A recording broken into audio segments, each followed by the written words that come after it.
маалыматыңыз бар болсо, кандай ойлосоңуз анда бизге 0705503664 сандарына WhatsApp кызматын колдонуп жазыңыз пикириңизди, же темадан тышкары эле жан дүйнөңүздө өйүп жүргөн сурооңуз болсо, маселеңиз болсо дагы жазсаңыз болот. Же болбосо 911919 сандарына түз байланышка дагы чыгыңыз.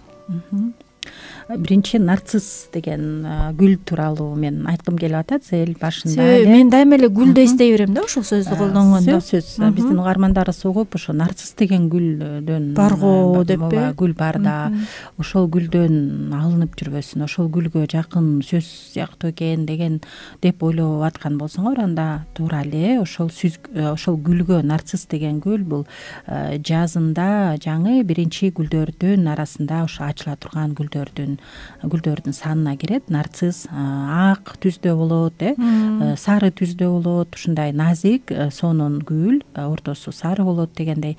Бирок бул гүл ар кайсы көп жерде өсө берет. Ошо биздин Кыргызстандын климатында дагы бул абдан ал үчүн жакшы климат. Ушул жазында тюльпандар менен чогуу же тюльпандын да мурун ошо нарциссдар ачылып чыгат. Бул гүлгө кандай тиешеси бар дей турган болсок, гүл негизи гүл сонун, гүл өзүмчүл эмес. Гүлдү биз бул адамдын аты деп элестетсек, бул ким болгон? Байыркы грек элинен алынган бул миф дейбизби, легенда, ошо байыркы бир айтылып жүргөн сөздөрдөн уламыштан да уламыштай болуп ошол сүрөтү ошол жерден алынган экен. Ушул нарцисс деген адам, ошондой аттуу адам өзүн өтө ушунчалык сүйгөндүктөн ал суунун боюна келип алып, ошол суунун боюнда отуруп, анан өзүн карап эле, суктанып эле, ошол эле жасай турган бир иши бар. Ошол өзүн карап эле, суудан өзүнүн отражениясын көрүппү же отражениясын, кыргызчасын таппай калдым. Суудан күзгүнү караганда өзүн көрүп алып эле анан суктанып өзүн жакшы көргөн үчүн ал гүлгө айланып кетет экен. Ал гүлдүн аты нарцисс болуп калган экен деген бул эме бир балдарга айтып берсең, балким бир эсте кала тургандай образ болуп деп ойлойм. Нарцисс адамдар көп учурда бул аялдардын дагы арасында болот, анан көбүрөөк эркектердин арасында болот да бул образ. Бул психотип, психологиялык тип. Бул адам психикасы ушундай калыптанып калган десек болот. Нарцисс болуп эч ким төрөлбөйт. Бала төрөлгөндө жашынакай эле баары жашынакай төрөлүшөт. Албетте ген деген бар бизде, ата энесинен өтүптүр деген ал дагы нерсе бар, аны дагы эске алышыбыз керек. Бирок кичинекей чагынан баштап эле бул адамды бир топ себептердин негизинде адам өзүн ошондой нарцисс катары сезип калышы мүмкүн. Биз көп эле айтып келебиз, ушул Ашар уктуруусунда жана адамдар менен иштөөдө, семинар, вебинар өткөргөндө баланын төрөлгөнүнөн баштап 5-6 жашка чейин бул эң фундамент дейбиз, эң аябай керектүү, абдан олуттуу учур балага туура мамиле кылуу, бала менен туура сүйлөшүү, ага көңүл буруу, ага стабилдүү сүйүү көрсөтүү, арноо, анан шартсыз сүйүү деп дагы айтып кетебиз. Ошо шартсыз сүйүүнү ата эне эгерде балага же кызга ошол шартсыз сүйүүнү, мен сени жакшы көрөм балам, сен мен үчүн белексиң, сен азаматсың деп анан аны колдоп сүйүүбүздү дегенде ошо сөз менен да айтып, кучак менен дагы көрсөтүп, иш менен да көрсөтсөк, анда бул бала өзүн керексиз сезбейт. Керексиз сезбеген бала такыр башка образга айланып чоңоет. Ал эми өзүн кандай кылса дагы ата энеси кабыл албаса, ары түртсө, бирөөнүкүнө калтырса, керексиз сыяктуу өзүн сезе берсе, бала анда ошол психотипке окшош, ошого жакын адам болуп чоңоюп өтөт да. Мунун бир топ себептери бар. Негизи ушул нарциссизм деп коет, бул өзүн ушул адамдар тууралуу алар өздөрүнүн мындай жүрүм туруму, алар кандай адамдар экен, бул бир мындай психологиядагы типтин бир ошол изилдөөсүнүн негизинде иштеп келген белгилүү Гринберг аттуу психотерапевт, америкалык психотерапевт ушул типти абдан изилдеп келип, ал ушул эң мыкты дүйнө жүзү боюнча бул типти НРЛ деп айтат, нарциссический тип личности. Ушул бир топ пациенттер менен иштешип келип, ошо нарцисс адамдар менен иштеп келип, анан ошол адамдын изилдөөсүнүн негизинде бул психотип кандай жаралып калат, ата энесинин колунда өскөн же ата энесинен алыс өскөн адам деп карап көргөндө, биринчиси, эгерде ата эне баланын өзүнүн таланттарын балдарынан көргүсү келип, анан өздөрүн же балдары чынында эле ошол жагынан, ошол багытта таланттуу болуп келсе, анан өзүнүн амбициясын же өзүнүн аткарылбай калган максаттарын баласы аркылуу аткарам деп, анан баардык жерге баланы алып барат дагы, анан ар бир кружокко катыштырып, анан аябай аны мактап, менин балам укмуш, бул бала вундеркинд деген сөздү баарыбыз билебиз, угуп келгенбиз. Бул вундер деген бул чудо ребенок, өзүнчө эле бул башкача, бул жер үстүндө жок мындай бала дегенди билдирет да, баары суктанат. Анан бала болсо өзүнүн ролунан качат, ал роль жакпайт, аны баары мактап баштаганда эле, ой сен баягы баласыңбы дегенде эле бала бул роль жакпай, андан качып, анан өзүн ыңгайсыз сезип, керек болсо түшүнбөстүк менен мындай уялуу сезим пайда болот. Анан бала мындай деген сезимде болот да, бул сөз мага тиешелүү эмес, ал башка адамды, алар башка бирөөнү мактап атат, мен андай эмесмин деп карап көрсөк, бул карама каршы. Мактап аткан балага жакшы болуш керек эле да, бирок бул бала ошол мактоону өтө каалабайт, андан качат. Анан дайыма эле экинчи көрүнүшү тескерисинче, балдар мисалы башка бирөө менен салыштырмалуу, ата энелер башка бирөө менен салыштырмалуу айта берет бул баланы, дайыма баа бере берет. Мына классыңда бул баладай болгон жоксуң, анын карап көрсөң баары 5 экен, сенде 3 эле 5иң бар экен деген сыяктуу башка бирөө менен салыштырмалуу кароо. Андан кийинкиси, үй бүлөдө дагы бирөө менен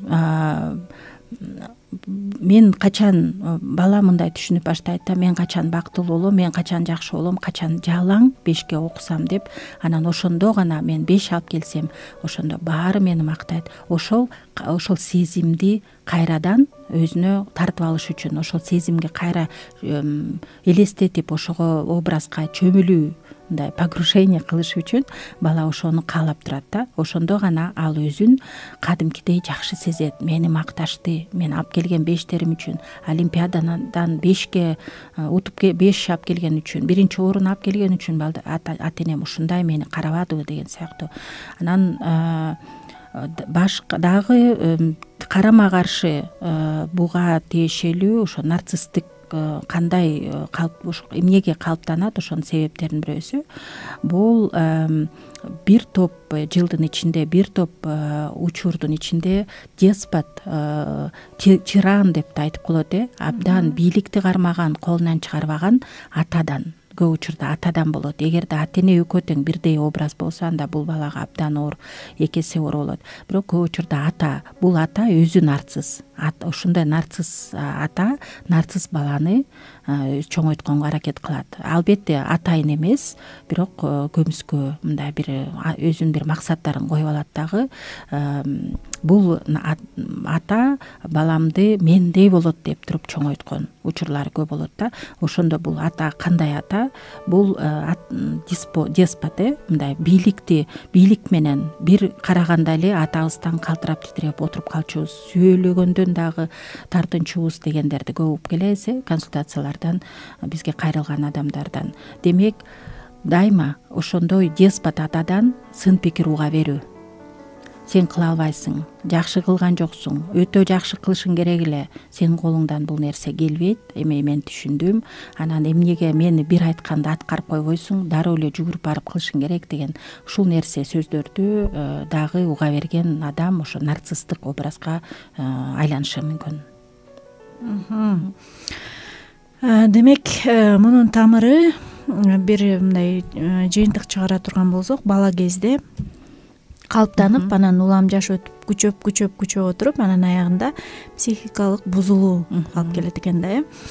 Эми балким азыр мен нарцисс менен мен менен жашап аткан адам же менин жакын адамым же ушу өзүн бир ашыкча сүйгөн сыяктуу деп ушул балким нарцисспи же андай деле эмеспи деген ойлор келип атса, анда биз азыр биргелешип нарцисс адам менен деги эле баарлашып атканыбызды же мамиле түзүп атканыбызды кантип билсек болот, же болбосо нарцисс бул кандай белгилери бар, карап көрөлү да. Биринчи эле булар аябагандай өзүнө көп көңүлдү талап кылган адамдар жана мактоону күтө берет. Кандай экен көйнөгүм, чачым кандай экен, жасаган ишин кайра айтат да, кайра. Ал жанындагы адамдар ага өзүнүн пикирин, ой укмуш, ой сен кыйраткан турбайсың, ой сен укмушсуң, азамат деп турганда гана ал ошол чөйрөнү жактырат, ошол чөйрөдө өзүн аябай ыңгайлуу сезет. Эгер ошол жакта эле бирөө бир сын пикир айтса, же болбосо ошолордун арасынан бирөө эле анча деле болбой калыптыр, же болбосо таптакыр эле сын пикир айтпай көңүл бурбай койсо, анда ал жерде чоң чыр чыгарышы мүмкүн мындай адам. Баса белгилеп кетким келип атат, сел ошол чырды башка адамдардын көзүнчө ошол адамга кадимкидей өзүнүн көрсөтөт. Сөзсүз бирөө бетме бет дагы эмес, бирөөлөрдүн көзүнчө ал адамдын шагын сындырып жооп кайтарат. Анткени ал адам эмне кылбай койду, мактабай койду, көңүл бурбай койду, кылган ишин баса белгилеп айтпай койду, бир эле жолу айтып койду, же болбосо анткени нарцисс адамдардыкын бир нече жолу кайра суктанып, башка бирөөлөргө мактанып, ошентип айтып турганда гана бул адамдар аябагандай ыраазы болушат да. Буларда дагы бир жери текебер келишет аябагандай, анан бооруу, жылуу мамиле, эмпатия деп коебуз, башка адамдардын ордуна өзүн коюу, башка адамдар менен эсептешүү, мен ушундай болсом кантет эле деген нерсе таптакыр жок мындай адамдарда. Аял мамиле таптакыр жок. Анткени алар өздөрү жөнүндө гана ойлогондуктан, алар мага жакшы болсун, мен ичишим керек, мен кийишим керек, мен сүйлөшүм керек, мен деп турушат дагы. Башкалар алдыга чыгып баратса, буларда катуу тынчсыздануу болуп, анан булардын дагы бир белгиси, биз буга чейин даярданып атканда, аябай ич күйдүүсү чоң, көрө албас адамдар болушат экен да. Башкалардын ийгилигин көрө албай, өзүнөн башка адам көбүрөөк өсүп атканын, өзүнөн башка адам кыйыныраак болуп атканын көрсө, булар деген жөн эле тыбырчылап көрө албай, эгер ал алсызыраак адам болсо, аны болушунча басып, каралап, жок кылып, жер менен жексен кылганга даяр. Эгер күчтүүрөөк адамдар болсо, анда ага дагы бир атайын бир стратегияларды ойлонуп, кыскасы ал адамдын аброюн, статусун түшүргөнгө аябай аракет кылат экен да. Дагы кандай белгилери бар? Башкаларды басынтуу, манипуляция, анан сүйлөгөндө басынтып сүйлөйт, шылдыңдап, какшыктап, кебетең эмне болуп калган, кантесиң, ыржыйып, эмнени кийип алгансың, ошол нерсени өзүнүн андан жакшыраак кийинип турганын, андан өзү сулуураак экенин баса белгилеш үчүн, өзүнүн фигурасын мисалы баса белгилеш үчүн алдын кайдан таап алгансың, жоктон тапкансың, мына мен мону бул жерден алдым деген сыяктуу да. Мына ушундай дагы бир нече белгиси бар. Кыскасы байкап көрсөңөр болот. Балким бул негизи эле нарциссизм ар бир адамда бар. Бирок ар бир адамда өлчөмү ар кандай да. Эгер көбүрөөк өлчөмдө болуп кетсе, анда бул психикалык бузулуу болуп саналат. Азыраак өлчөмдө болсо, демек адамдарга зыян алып келбесе, бул анда конструктивдүү деп айтсак болот го дейм. Ооба, эгерде адам өзүн аныктап түшүнүп өзүнө жакпай жатса бул образ же башка бирөө ачык айтып сын пикир айткан болсо же кеңеш катары сен өтө эле мындай өзүңө аябай эле көңүл буруп кеткен жоксуңбу же сен башка бирөөнү азыр эле каралап жибердиң же аны көрө албаганыңды баары эле түшүндү дегенде, эгерде бул адам өзүнө кабыл алып текебер жактарын азайтып кабыл алуусун көрсөтүп, ооба чын эле мындай моюн сунуп деп да айтсак болобу, бул менде бар, бул нерсе мен мунун үстүнө иштешим керек десе, анда бул өтө эле мындай нарциссизм деп айтканга болбойт.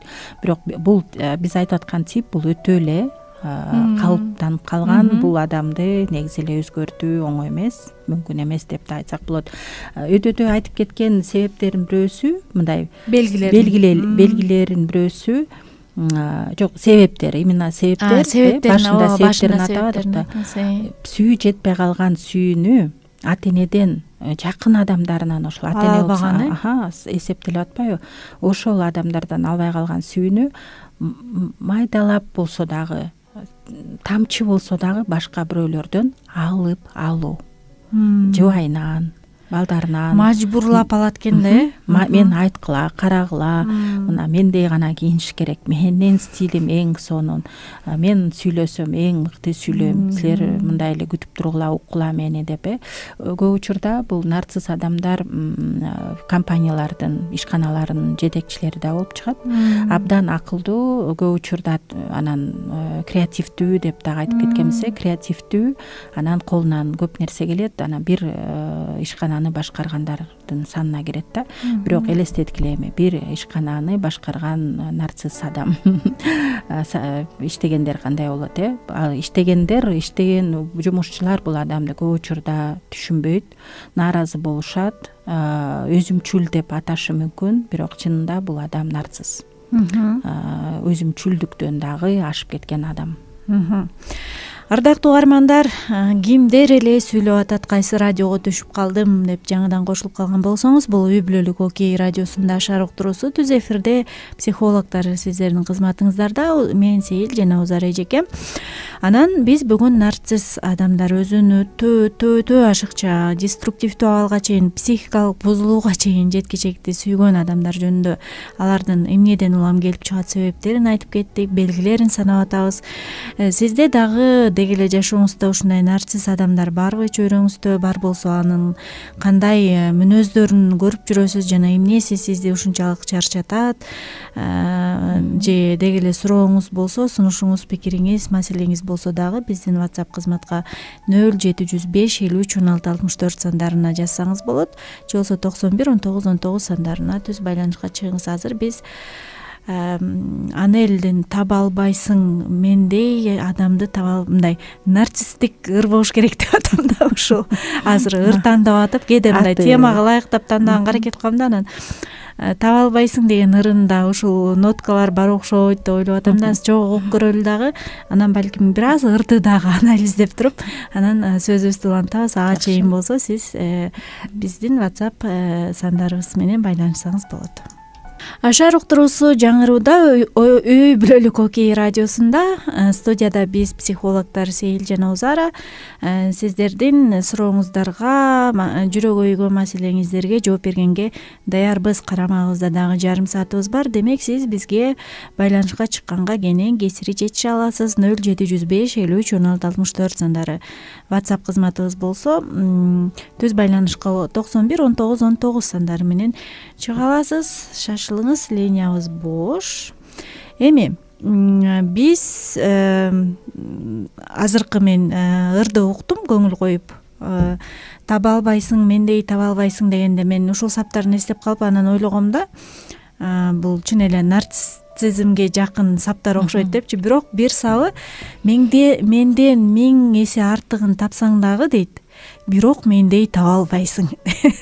Бул жерде менимче ооба менден дагы жакшылар бар, миң эсе артыктар дагы бар, бирок мен баары бир өзгөчөмүн деген бул психикалык бузулууну көргөн жокмун бул саптардан. Бул жерде адам өзгөчөлүгүн баса белгилеген экен деген бир жыйынтыкка келдим да. Ооба менден жакшылар, менден сонундар бар, бирок сени сүйгөн, менчелик сени сүйгөн адамды, мендей адамды таба албайсың дейт. Жакшы эле экен анда. Эми менимче суроо туулат болуш керек негизи эле нарцисс адамдардын кантип мамиле түзүш керек. Мен мисалы күйөөм ошондой экен, же болбосо кайын журтум же өзүмдүн эле ата энем аябай нарцисс экен деген адамдарга кандай кеп кеңештерди берип кетсек болот? Негизи мындай азыр психология абдан өнүгүп жаткан учуру, көптөр эле азыр интернеттен керектүү маалыматты таап, угуп, түшүнүк алып, орусча эле эмес, кыргызча дагы бир топ видеолор бар, кыргызча бир топ маалымат, материалдар бар. Ошон үчүн мен ойлойм, биздин угармандарыбыз деле бүгүнкү күндө психология эмне экенин, адамдар кандай болоорун, кандай типтеги адамдар бар экен, алар менен кандай мамиле түзүш керек экен, үй бүлөнүн ичинде эки башка болгон үчүн ортосунда ошол түшүнүктүү бул уже бир себеби экенин, экөөнүн ортосунда келишпестик жараларын жана башка маселе болуп кетерин көптөр түшүнүп калды деп ойлойм.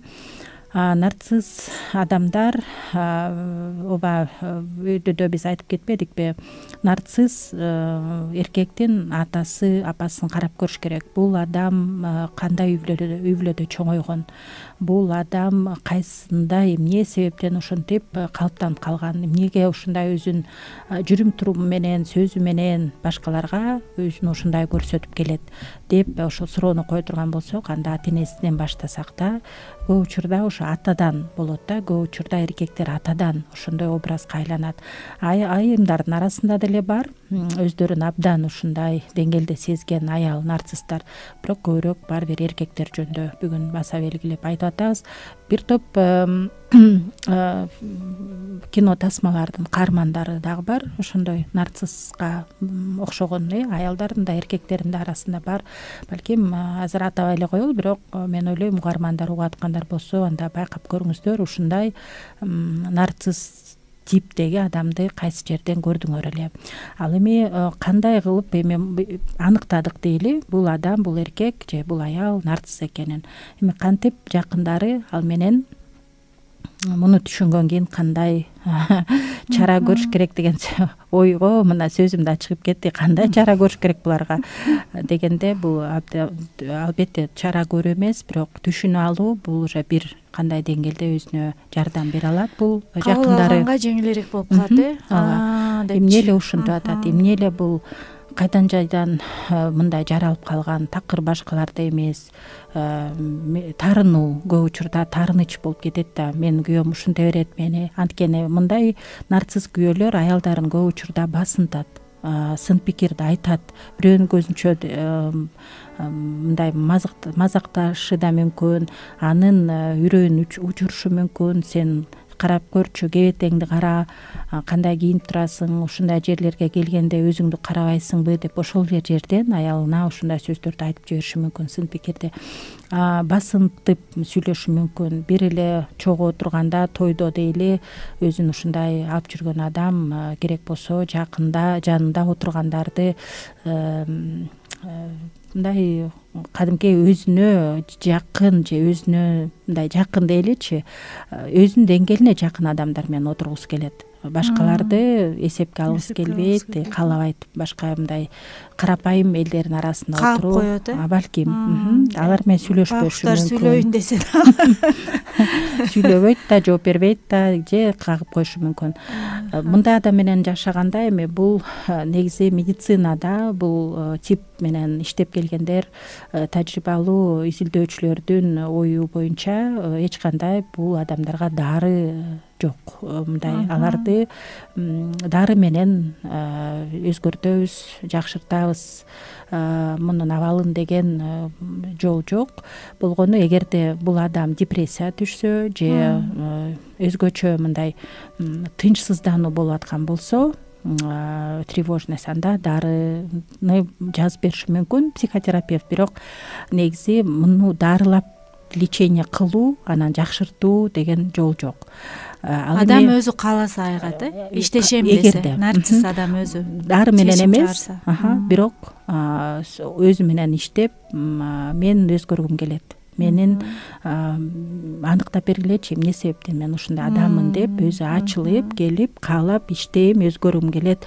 Жакындарым чын эле кыйын болуп атат, мен угуп атам, мен көрүп атам, балдарым дагы мамилесин көрүп атам, мен нормалдуу абалда эмесмин деген адам менен адам өзү менен психолог болобу, психотерапевттин жардам менен албетте жакшыртып, өзүн ушул деңгээл, жакшы деңгээлде мындай чыгуу жолун тапса болот да, иштешип кетсе болот. Бул адам менен иштөө эле эмес, негизи анын жубайы менен. Эгерде бул күйөөсү нарцисс болсо же аялы нарцисс типте болсо, күйөөсү жоош, басынтылган, аялы доминирующая, властная, ушундай бир бийликти колунан чыгарбаган нарцисс аял болсо, анда күйөөсү менен дагы иштеш керек. Анан эгерде аялы жабыркап аткан болсо нарциссттан, анда жабыркаган дар менен дагы иштеш керек, балдар менен сөзсүз түрдө. Анткени булар ошол образдагы адамдын бир топ жылдын ичинде ошондой ата менен жашагандар, ошондой күйөө менен жанында ушунча жылдан бери чогуу келаткан аялга да бул мындай орусча эме деп айтат го, изи жок, бесследно не остается, да, последствия иссиз калбайт. Ошон үчүн кесепети, оор кесепети тиет. Бизге сонун кошумча келиптир. Кутман-Кеч Узареже Сейлеже дейт, кайнагам баар өтө эле акылдуу болгусу келип, баарынын үстүнөн башкарса да, өзгөлөр ага баш ийип кеңеш сурап иш кылса, тилекке каршы көп учурда ал ойлогондой болбой калат. Өзгөлөргө таасири жаман, себеби өзү эле бийикте жүрөт, а башкалар төмөндө. Сен кимсиң? Ал өзү адам беле. Ал өзү ким болуп калыптыр деги эле ушул сыяктуу толтура сөздөрдү айтып кемсинтет. Капысынан эле өзү бир нерсе болсо да өзгөлөр күнөөлүү дейт. Чымындан пил жасайт го, чиркин дептир. Окшош сүрөттөн карасак болот. Нарциссtin жакшы портрети. Бул жакта өзгөчө, мисалы, өзү күнөөлүү болуп турса дагы нарцисс адамдар, мисалы, нарцисс өзгөчө кыздардын белгиси бар экен, алар кечигип калса дагы эч качан эчтеке болбогондой кирип келип туруп, анан эч оозу мурду кыйшайбай туруп эле таксисттерди, пробканы жана башка адамдардын баары керек болсо, сен эмне өзүң мынча эрте келип алдың? Сен деле шашпай эле келбейт белең деп күнөөлөп коет экен да. Өзүң күнөөлүүсүң, эрте келип алган. Сен деле 5-10 мүнөт кечип келсең эчтеке болмок эмес дегендейчи. Ошондуктан мындайча айтканда, нарцисстерге айла жок экен да деген сөз, айла жоктон оозун чыгат экен да. Негизи эле сунуш кылышат адистер, нарцисс адам менен колдон келсе, эгер мамилени токтотууга, бирок ал жакын адам болсо токтото албайсың, бир чатырдын астында жашап атсаң, а бирок алысыраак достордун арасында же болбосо коллегалардын арасында деги эле алысыраак чөйрөдөгү адамдар нарцисс болуп сиздин жашооңузга терс таасирин тийгизип атса, анда коркпой эле андай адамдардан мамилени үзүш керек. Экинчиден, Узареже муну айтып берди, тамырын карап чыккыла, эмнеден болуп атат, кандай болуп атат дегенде, анан ал адамды кабыл алганга жеңил болот. Керек болсо ал адамга карата бир боорору, айоо, байкуш бул атайлап эми бул кичинекейинен ушундай болуп калган үчүн ушинтет турбайбы деп, же болбосо анын чарующий деп коет го, мындай сенин көзүңдүн агы менен карасы менен тең айланып деп айтабы, айтор мондай сенин ичи койнуңа кирип, кээ бир нарцисс адамдар сени өзүнүн бир сыйкырдуу абалга салып туруп, каалаган нерсесин кылып ала тургандагы табияттары бар экен да бул адамдардын. Эгер сен анын нарцисс экенин билсең, дароо бул баягысын баштады. менин эмемди ич коюнума кирип өзүнүн бир максатына жеткиси келип атат деп сактанганга дагы жакшы мүмкүнчүлүк экен да. Мындай адамдар менен сүйлөшкөндө мисалы бул күйөөңүз болсо же жакын туугандарыңыздын бири болсо мамилени үзүп кое албайсыз, аны түшүнүп караганга аракет кыласыз. Демек силер нарциссттер дейт көп учурда сүйлөшүп аткан адамынын эмоциясын мындай чыңаганга аракет кылышат дейт да. Ага жол бербеңиздер дейт. Анын ордуна тынч, жайбаракат сүйлөп, анан аны айыптап эмес, биз дайыма көп программада айтып келгенбиз, мен сообщение, мен сен кабар эмес, мен кабарды колдонсок жакшы болот экен. Мисалы, сен өзүң жөнүндө мынча эмне көп сүйлөйсүң, эмне мынча мактанчаксың, эмнеге эле өзүң жөнүндө айта бересиң эмес.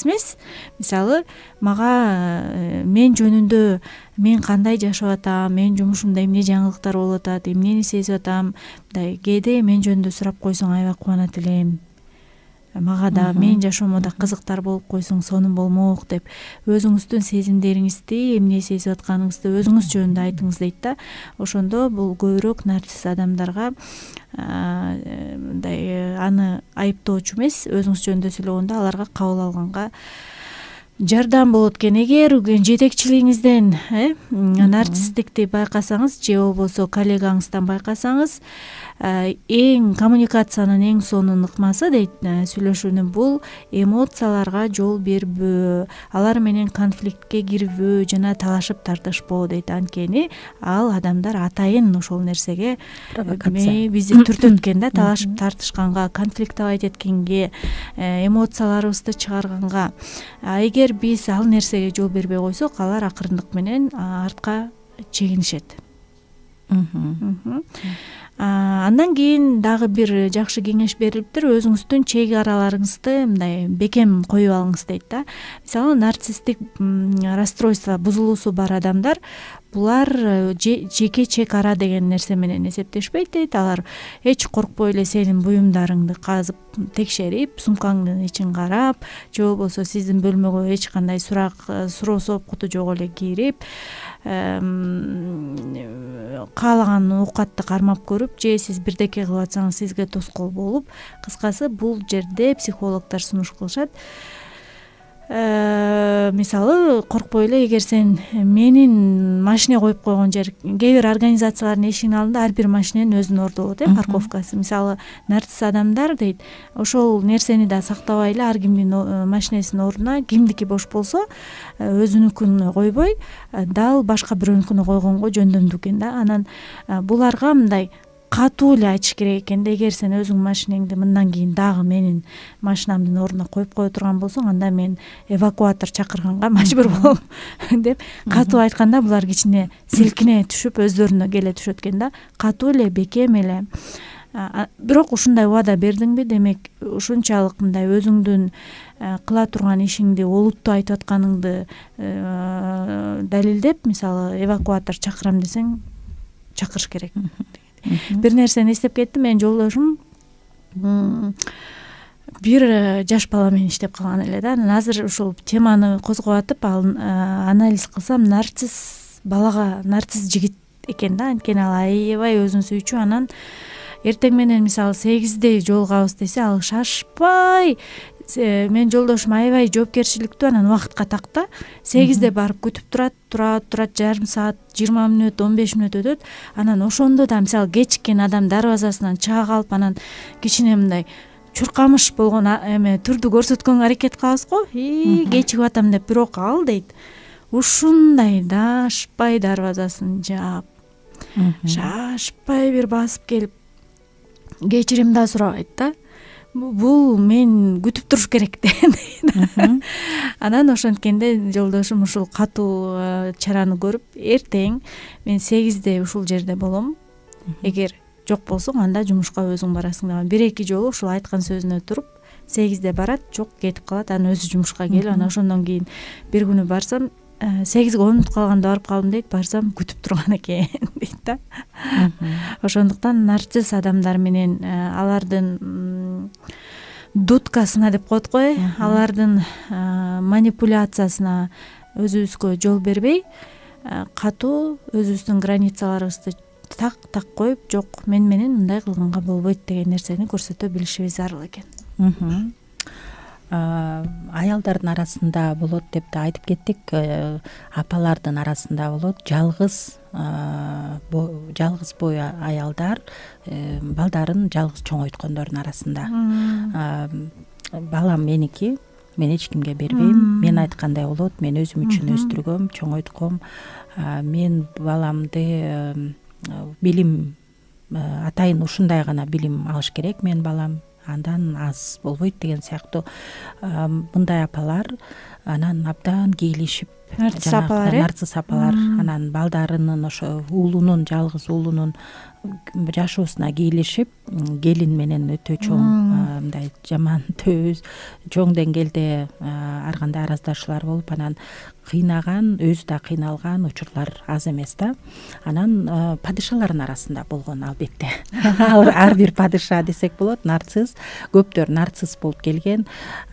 Биздин ошол Кыргызстандын тарыхында же башка элдин тарыхын карап көргөн болсок, анда ошол падышалардын арасында да болгон. Анан нарциссти сөзсүз баары мактап туруш керек болчу да. Мындай жомоктор да көп, ушундай образды чагылдырган платье короля, платье голова короля деген эме бар эле, белгилүү ангеме. Ошол жомок жанында тургандардын баардыгы сөзсүз мактап туруш керек. Туура кылып атабы, туура эмес кылып атабы, бирөөнүн башын алып салам деп атабы, өздөрү аман калыш үчүн башка алардын башын ала берсин деген позицияда тургандар да. Бул нарцисс падыша, бул ошол өлкөнү элестеткилейм, ошол чоң бир өлкөнү, чоң бир жерди кандай деңгээлде башкарып атат мындай падыша. Өтө коркунучтуу. Каалагандай мындай жакпай калса эле көз ирмемде оңой эле бирөөнүн башын кесип салган, жана алып салгыла, ыргыткыла, жоготкула деген сыяктуу. Анан жанындагы анын ага таазим эткендер, аны даңктагандар сөзсүз анын сөзүн аткарып турчу да. Анан өспүрүм учурунда, өспүрүмгө жете электе 8-9-10 жаштагы балдардын арасында буллинг башталат эмеспи эл. Ошо башка балдарга басынтуу, үстөмдүк кылуу, мектептеги школьный буллинг деп коет. Ошондой балдардын арасында да бул нарциссизмди байкаса болот да. Бул балдардын жанында ар дайым бир команда жүрөт да, 2-чөө. Анан Мауглини эстеп кеттим мен. Маугли мультфильмде ошол жерде сөзсүз Шархан эменин жанында, арстандын жанында дайыма аны коштоп тургандай, коштоп турган жаныбарлар бар болчу. Акела жагынып, Акела провалился, Акела промахнулся деп адамдардын жашоосун чагылдырат эмеспи Маугли мультфильмде да, адамдардын мүнөзүн. Ошондой сыяктуу эле ушул нарцисс адамдар бул манипуляторлор, өтө чоң стаж менен. Ошол эле деңгээлде аны ошол эле учурда аны психолог деп да айтса болот. Булар билет. Анткени жаш кыздарга кайрылып айткым келип атат Сейил. Жаш кыздар угуп аткан болсо, биздин угармандарыбыз мындай балдарды абайлагыла. Мындай балдар дагы көп келет. Роза, жалаң роза гүлдөрү, 1000 роза ухаживать этишет. Аябай өзгөчө ухаживать этип, өзгөчө кайрылат, өзгөчө машина менен алыс жакка алып барат. Мен сен үчүн бардыгына даярмын деп анан ар кандай бүтүп калган учурларда болот. Эгерде бир нерседен байкаш керек, өтө бат, өтө ылдамдуулук менен кыздын колун мындай мажбурлап туруп анан ошол колду алгысы келип аткан болсо, ошондой темп менен шарттырып аткан болсо, бол эле бол, мен экөөбүз үйлөнүшүбүз керек деп анан күндө түрлүү гүлдөр ашып ташып аткан болсо, абайлаңыздар. Анткени мындай адам үчүн сиз болгону убактылуу бир, кандай деп айтсак Сейил, аны мындай ага жаккан убактылуу бир жанында элге мактаныш үчүн ээрчитип жүргөн бир кыз баланы булар көбүнчө аксессуар катары алып жүрүшөт дейт да. Карагылачы менин кызым кандай ажарлуу, сулуу деп мактаныш үчүн. Андан коозурагы көрүнүп калса, андан дагы сулуураак көрүнүп калса ал оңой эле тиги кызды калтырып туруп тиги кызга өтүшү мүмкүн да булар. Ошон үчүн чын дүйнө чынында эле ушундай балдарды, жигиттерди карап көрүңүздөр, шашпаңыздар, жети өлчөп бир кезгенде болуңуздар, сүйлөшкүлө, терең сүйлөшүп көргүлө, эмне жагат, үй бүлө ал үчүн кандай баалуу эмеспи, балдарга кандай мамиле кылат, канча баланын атасы болгусу келет, ал эркек катары өзүнүн ата катары элестетеби, үйлөнсө ал кандай образда өзүн көрөт. Анан өйдөдө биз 1 саат бою ушул бир канча сүрөтүн берип келдик, портрет түздүк окшойт нарцисс адамдардын. Ошолорду байкап туруп анан чечим кабыл алгыла. Ооба, жаш кыздар өтө абайласа болот. Бул жагынан азыр биз бир чыгарма угалы, анан сөзүбүздү жыйынтыктайбыз. Ошентип бизге берилген убакыт дагы аяктап баратат. Карамагыбызда 7 мүнөтүбүз калыптыр. Бүгүн биз нарциссттик сезимдер жөнүндө, нарциссизм жөнүндө сүйлөштүк. Булар кандай адамдар, себеби эмне болот, эмнеден келип чыгат жана булар менен кандай мамиле түзүш керек. Мына ушул жөнүндө эртеден бери маектешип отурабыз. СМС дагы келди бир угарманыбыздан. Башкалар үшүп атабы же базарда жүрүшөбү айтор. Ишип аткан эчким базарда жүрүшөбү. Кышкы сапожка алыш керек эле, курткам жок эле, дөңгөлөктү алмаштырыш керек эле деп. Бүгүн келатсак эмеде дөңгөлөк алмаштырган жерде аябагандай жык-жыйма машина, анан күлүп атпайбызбы? Камдуулар эчак эле алмаштырып коюшкан, анан спонтандуу адамдар мына кар түштү дегенде анан баары ошол жерде таң атпай эме кезекте тургандарын көрүп жылмаюу болду жүзүбүздө. Эми эмне дейбиз, акырын жыйынтык чыгарсак, мен ойлоп калдым да, Нузар эже, негизи эле ар бир нерсенин эки тарабы болот. Мисалы, өзүңдү сүйүү деп айтып келебиз, өзүңдү сүй, өзүң менен эсептеш, өзүң жөнүндө ойлоо деп. Бирок эгер анын чегин билбесек, бул акырындык менен коркунучтуу психикалык бузулууга алып келет экен да. Ошондуктан ар бир нерсенин баланс сактоо жана ар бир нерсенин ортосун тапканга, ар бир нерсе биздин жашообузду талкалай турган эмес, кура тургандай колдонууга аракет кылсак эле, жашообузда баардыгы өз ордунда болмок. Кошулам сөзүңө, Сейил. Бул ой мен үчүн дагы көп учурда мен ушул ойдун үстүндө элдер менен, адамдар менен иштеп келем. Өзүңдү сүй деген акыркы учурларда ушул интернеттен көп маалыматтар келип атпайбы? Анан ошол маалыматтардын негизинде өзүмдү сүйүшүм керек экен, мен өзүмдү унутпашым керек экен, бүттү анда деп туруп башка такыр эле орусча бир крайностька, башка жагына, багытка кирип кетүү жана баарын таштап, бүттү мен өзүмдү такыр ойлобой келиптирмин, эми мына азыр баштап туруп өзүмдү ойлойм деп туруп анан үй бүлөсүн, баарын, балдарын, күйөөсүн дегендей калтырып таштап, кадимкидей таштап да эмес, толук кандуу өзүнө көңүл буруп кетүү, 100% өзүмдү гана ойлойм деген, бул дагы ашыкча, бул туура эмес. Биз апаларга дагы мындай кеңеш берип кетебиз да, апалар, сиздер өзүңөргө дагы убагы келгенде мындай мүмкүнчүлүк алып туруп өзүңөргө көңүл буруп койбосоңор, балдарга бере турганыңар жок болот деп. Ошондой сыяктуу балдарга апа, кандай апа балдарына бир нерсе бере алат? Жүрөгү эмнеге толсо, ошол сөздү сүйлөйт апа. Жүрөгү эмнеге толсо, билими кандай болсо, ошо билимди өткөрүп берет. Баалуулуктар кандай болсо, ошо баалуулуктарды балдарына өткөрүп берет. Мисалы, тарбияда апа.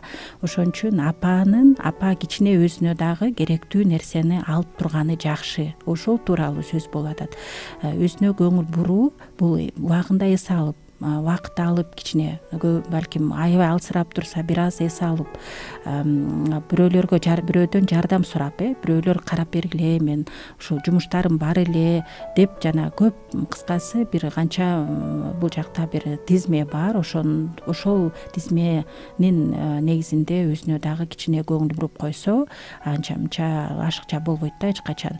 Ортону кармайлы. Ортосу бул эң жакшы адамдын жашоосу үчүн, алтын орто деп коет. Ошол алтын орто жөнүндө да айтып келебиз. Анан такыр эле биз өзүбүздү таштап коюп, өзүбүздү такыр эле мен эч ким эмесмин дегенден алыс бололу.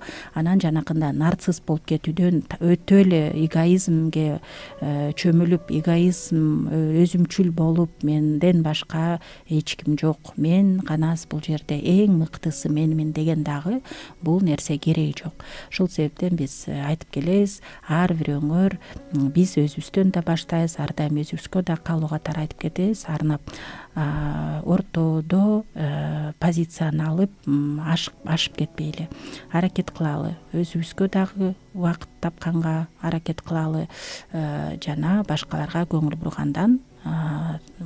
буруудан ошол баш тартпай жардам берип, балким кызмат кылып бири бирибизге, башка адамдарды сүйүп, башка адамдарга жакшы көңүл буруп калганды дагы көздөп жүрөлү.